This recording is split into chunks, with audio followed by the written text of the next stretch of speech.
तो दोस्तों आज मैं आपको बताऊंगी सोमवती अमावस्या के बारे में। सोमवार को आने वाली अमावस को सोमवती अमावस कहते हैं।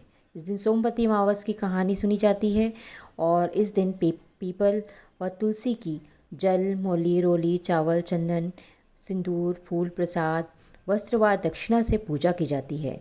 धूप दीप किया जाता है और 108 फल या साग या कुछ भी पीपल को या तुलसी को चढ़ाए जाते हैं।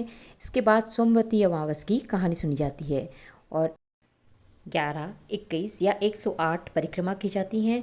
इसके बाद जो हम चढ़ाते हैं वो पंडित जी को दे देते हैं और बाकी चीज़ें जो हम परिक्रमा के समय चढ़ाते हैं वो सभी सुहागनों में बांट दी जाती हैं। तो आइए सुनते हैं सोमवती अमावस की कहानी। एक साहूकार के 7 बेटे 7 बहू और एक बेटी थी। साहूकार के घर एक जोगी भिक्षा मांगने आता था। जोगी को साहूकार की बहू भिक्षा देती थी तो वह ले लेता था, लेकिन जब बेटी देती थी तब वह भिक्षा नहीं लेता था। वो कहता था बेटी सुहागन तो है पर इसके बाद में दुहाग लिखा है। यह सुनकर बेटी को चिंता होने लगी, उसका शरीर कमज़ोर होने लगा। उसकी माँ ने पूछा कि बेटी तुम दिनों दिन इतनी कमज़ोर क्यों दिखाई देती हो। तब उसने बताया कि एक जोगी भिक्षा मांगने आता है जो कहता है कि बेटी है तो सुहागन लेकिन उसके नसीब में दुहाग या दुख लिखा हुआ है। यह बात सुनकर उसकी माँ ने कहा कल मैं सुनूंगी। अगले दिन जब जोगी भिक्षा लेने आया तो उसकी माँ चुप कर बैठ गई। जब बेटी भिक्षा देने गई तो जोगी ने फिर वही बात बोली। इतना सुनकर उसकी माँ बाहर निकल आई और बोली हम तो तुम्हें रोज़ भिक्षा देते हैं और तुम ऊपर से हमें गाली देते हो। तब वह जोगी बोला कि मैं गाली नहीं देता, मैं सच बोलता हूँ, जो सच है वही बोलता हूँ, जो इसके भाग में लिखा है वही कहता हूँ। माँ ने जोगी से कहा कि तुम्हें यह पता है कि इसके भाग्य में दुहाग लिखा है तो यह भी बता दो कि यह कैसे दूर होगा। तब जोगी बोला कि 7 समुंदर पार एक सोना धोबन रहती है जो सोमवती अमावस का व्रत करती है। अगर वह अपना फल दे दे तो इसका निवारण हो सकता, नहीं तो विवाह है होते ही इसके पति को सर्प डस लेगा। यह सुनकर उसकी माँ बहुत जोरों से रोने लगी और सोना धोबन की तलाश में जाने लगी। चलते चलते रास्ते में तेज धूप पड़ने लगी तो साहूकारनी एक पीपल के पेड़ के नीचे बैठ गई।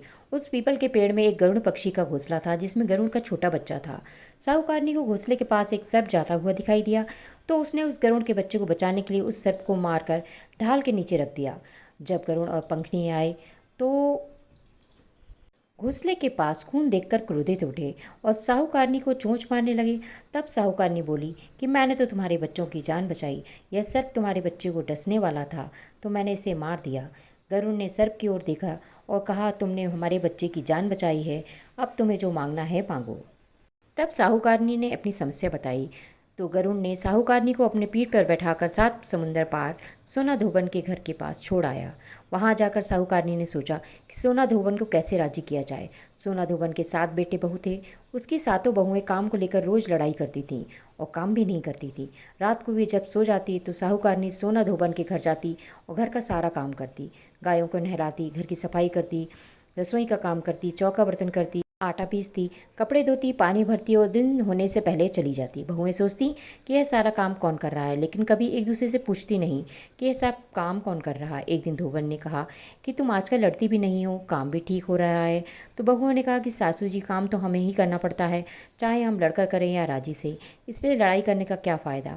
सोना धोबन ने देखा कि आज देखा जाए कि कौन सी बहू काम करती है और वह रात को सोई नहीं। उसने देखा कि रात को एक स्त्री आई और पूरा काम करके जाने लगी। तो सोना धोबन ने बोला कि तुम कौन हो और तुम्हें ऐसी क्या ज़रूरत है जो तुम इतना काम कर रही हो। साहूकारनी ने कहा कि अभी ज़रूरत है तभी तो इतना काम कर रही हूँ। सोना धोबन ने पूछा कि तुम्हें क्या चाहिए। साहूकारनी बोली कि पहले मुझे वचन दो तब बताऊंगी। सोना धोबन ने वचन देकर कहा कि अब बताइए।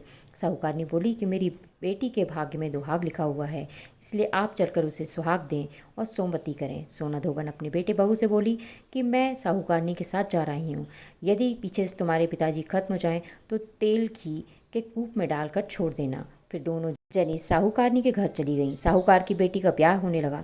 दूल्हा फेरे में बैठ गया। सोना धोबन दूल्हे के घुटने के पास कच्चा करवा रखा, उसमें दूध डाला और तार लेकर बैठ गई। थोड़ी देर बाद सांप दूल्हे को डसने के लिए आया। सोना धोबन ने करवा आगे रखा और तार से बांध कर दिया, लेकिन दूल्हा डर के मारे मर गया।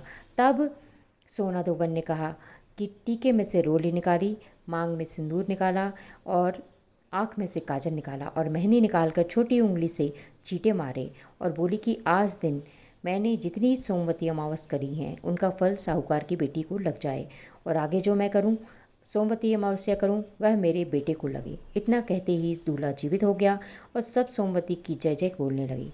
सोना धोबन वापस जाने लगी। तब साहूकारनी बोली कि तुमने मेरे जवाई को नया जीवन दान दिया, इसीलिए कुछ भी मांगो। वह बोली मुझे तो कुछ नहीं करना, सिर्फ एक हांडी दे दो। वह हांडी लेकर चली जाती है। रास्ते में सोमवती आती है तो हांडी का 108 परिक्रमा लगाकर पीपल के पेड़ के नीचे गाड़ कर घर आ जाती है। घर आकर देखती है तो उसका पति मरा हुआ तेल और घी के रूप में पड़ा है। तब वह टीका में से रोली निकालती है, मांग में से सिंदूर निकालती है, कोया में से काजल निकालती है, नुमा में से मेहंदी निकालकर चिटली अंगुली से छींटे देती है और बोलती है मैंने जो रास्ते में सोमवती की है उसका फल मेरे पति को लगे। इतना कहते ही उसका पति उठकर बैठ जाता है और घर पर ज्योतिषी आता है और बोलता है कि जजमान, सोमवती अमावस को मेरा क्या है तो दक्षिणा दें। सोना धोबन बोली कि मुझे तो सोमवती रास्ते में आई थी तो मैंने कुछ नहीं किया, जो कुछ भी किया वह सब पीपल के नीचे ही गाड़ दिया है। ज्योतिषी ब्राह्मण ने जाकर खोद कर देखा तो 108 और 13 सोने के चक्कर मिले। ज्योतिषी ब्राह्मण सबको घर ले आया और बोला कि ऐसी फेरी की है और मुझे बोल दिया कि कुछ भी नहीं किया। सोना धोबन बोली यह तो तुम्हारे भाग से हुआ है, इसलिए तुम ही ले जाओ। ब्राह्मण बोला कि मेरी तो इसमें चौथी पाती है, बाकी आपका मन हो उसे दे देना। सारी नगरी में बोल दिया गया कि सब सोमवती अमावस का व्रत करें। ये सोमवती अमावस जैसा साहूकार की बेटी को सुहाग दिया वैसा सबको देना। सोमवती अमावस की कहानी कहने वाले को, सोमवती अमावस की कहानी सुनने वाले को, हामी भरने वाले को और अपने पूरे परिवार को देना। जय सोमवती अमावस। सोमवती अमावस्या की कहानी ख़त्म होती है।